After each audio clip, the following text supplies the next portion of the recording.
ನಮಸ್ಕಾರ, ನೀವು ನೋಡುತ್ತಿರುವುದು ರಾಯಚೂರು ನ್ಯೂಸ್ 007ಗೆ ಸ್ವಾಗತ. ಕೇಂದ್ರ ಶಿಕ್ಷಣ ಸಚಿವ ಧರ್ಮೇಂದ್ರ ಪ್ರಧಾನ್ ರಾಜೀನಾಮೆ, ಹೋರಾಟಕ್ಕೆ ಜಯ. ರವಿ ಬೋಸರಾಜ್.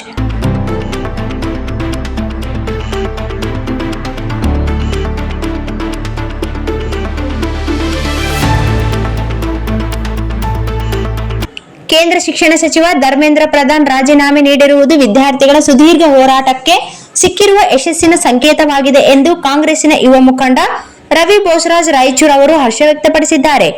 ಶಿಕ್ಷಣ ಸಚಿವರ ರಾಜೀನಾಮೆಯು ವಿದ್ಯಾರ್ಥಿ ಸಮುದಾಯದ ಹೋರಾಟಕ್ಕೆ ಸಂದ ಐತಿಹಾಸಿಕ ಗೆಲುವು ಎಂದು ಬಣ್ಣಿಸಿದ ವಿದ್ಯಾರ್ಥಿ ಮುಖಂಡರು, ದೇಶದಾದ್ಯಂತ ವಿದ್ಯಾರ್ಥಿಗಳು ನಡೆಸಿದ ನಿರಂತರ ಹೋರಾಟ ಮತ್ತು ಜನರ ಬೆಂಬಲದ ಫಲವಾಗಿ ಈ ಬೆಳವಣಿಗೆ ಸಾಧ್ಯವಾಗಿದೆ ಎಂದು ಹೇಳಿದರು.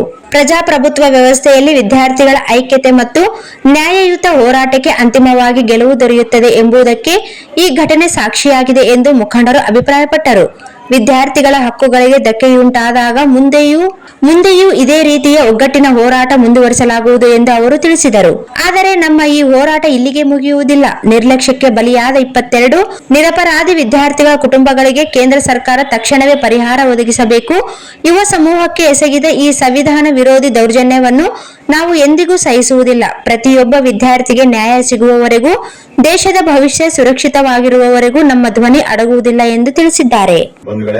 ಮೊದಲನೇದಾಗಿ ಇಡೀ ನಮ್ಮ ದೇಶದ ನಾಗರಿಕರು, ಪ್ರತ್ಯೇಕವಾಗಿ ಯುವಕರು, ಸ್ಟೂಡೆಂಟ್ಸ್ ಯಾವ ರೀತಿ 1.5 ತಿಂಗಳಿನಿಂದ ಹೋರಾಟ, ಈ ಒಂದು ಬಿಜೆಪಿ ಸರ್ಕಾರ, ಮೋದಿ ಸರ್ಕಾರ ವಿರುದ್ಧವಾಗಿ ಏನು ಈ ನೀಟ್ ನಿಂದ ಆಗಿರುವಂತಹ ಒಂದು ಘಟನೆಯಿಂದ ಇವತ್ತು ಇಡೀ ದೇಶಾದ್ಯಂತ ಇವತ್ತು ಹೋರಾಟವನ್ನು ಮಾಡಿದಂತ ಒಂದು ಮೊದಲನೇ ಜಯ ಸಿಕ್ಕಿದೆ. ಇವತ್ತು ಏನು ಬಿಜೆಪಿ ಸರ್ಕಾರದ ಧರ್ಮೇಂದ್ರ ಪ್ರಧಾನ್ ಅವರು ರಾಜೀನಾಮೆ ಕೊಟ್ಟಿದ್ದಾರೆ, ಇದು ನಮ್ಮೆಲ್ಲರ ಜಯ, ದೇಶದ ಜಯ ಅಂತ ಹೇಳಬೇಕಾಗ್ತದೆ. ಅದೇ ರೀತಿ ಈ ಒಂದು ಹೋರಾಟ ಮುಂದುವರೆದು ಏನು ಈ ಸರ್ಕಾರ ಯಾವ ರೀತಿ ನಮ್ಮ ಮಕ್ಕಳ ಮೇಲೆ ಯಾವ ರೀತಿ ದೌರ್ಜನ್ಯ ಮಾಡಿದೆಯೋ, ಯಾವ ರೀತಿ ನಮ್ಮ ಮಕ್ಕಳು ಏನು 22 ಮಕ್ಕಳು ಸೂಸೈಡ್ ಮಾಡಿದಾರೋ ಅವ್ರಿಗೂ ಏನು ಅವರಿಗೆ ಪರಿಹಾರ ಕೊಡಬೇಕಾಗಿದೆಯೋ ಅದನ್ನು ಕೊಡಬೇಕು. ಅದೇ ರೀತಿ ನಮ್ಮ ಮಕ್ಕಳ ಮೇಲೆ ಯಾವ ರೀತಿ ದೌರ್ಜನ್ಯ ಮಾಡಿದಂತ ಪೊಲೀಸ್ ಆಫೀಸರ್ಸ್ ಆಗಿರ್ಬೋದು, ಪೊಲೀಸರಾಗಿರ್ಬೋದು, ಮತ್ತೆ ಪ್ರತ್ಯೇಕವಾಗಿ ಈ ಸರ್ಕಾರದಲ್ಲಿ ಇರುವಂತಹ ವ್ಯಕ್ತಿಗಳ ಮೇಲೆ ಕಠಿಣವಾಗಿ ಕ್ರಮ ತಗೊಳ್ಬೇಕಾಗ್ತದೆ. ಹಾಗಾಗಿ ಈ ದೇಶದ ಯುವಕರು ಇದು ಒಂದು ದೊಡ್ಡ ಜಯ ಅಂತ ಹೇಳ್ಬೇಕಾಗ್ತದೆ. ಯಾಕಂದ್ರೆ ಒಂದು ಐತಿಹಾಸಿಕ ದಿನ ಇವತ್ತು.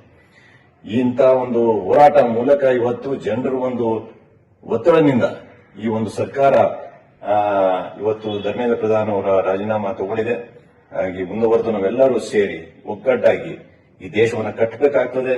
ಈ ದೇಶದ ಸಂವಿಧಾನವನ್ನ ಉಳಿಸಬೇಕಾಗ್ತದೆ. ನಾವೆಲ್ಲರೂ ಸೇರಿ ಏನು ನಮ್ಮ ಭವಿಷ್ಯ, ನಮ್ಮ ಮಕ್ಕಳಿದ್ದಾರೆ, ಈ ಜಯದಲ್ಲಿ ನಿಮ್ಗೆಲ್ಲರೂ ಕಾರಣಭೂತರು ನೀವೆಲ್ಲರೂ. ಅದೇ ರೀತಿ ಮುಂದುವರೆದು ನಾವು ಇನ್ನಷ್ಟು ಏನು ದೇಶದ ಮುಂದೆ ಇರೋಂತ ಜ್ವಳಂತ ಸಮಸ್ಯೆಗಳ ಬಗ್ಗೆ ನಾವು ಹೋರಾಟ ಮಾಡಬೇಕಾಗಿದೆ. ಅದರಲ್ಲಿ ನಾವು ಜಯಗೊಳಿಸಬೇಕಾಗ್ತದೆ. ಹಾಗಾಗಿ ಯುವಕರ ಹತ್ರ ನಾನು ಕೇಳೋದಿಷ್ಟೇ, ಈ ಒಂದು ಹೋರಾಟವನ್ನ ನಾವು ಮುಂದುವರಿಸಿ ಈ ದೇಶವನ್ನ ಸದೃಢವಾಗಿ ಕಣ್ಣೊಮ್ಮೆ ಎಲ್ಲರಿಗೂ ಧನ್ಯವಾದಗಳು ಹೇಳ್ತಾ ಇದ್ದೀನಿ. ಜೈ ಹಿಂದ್.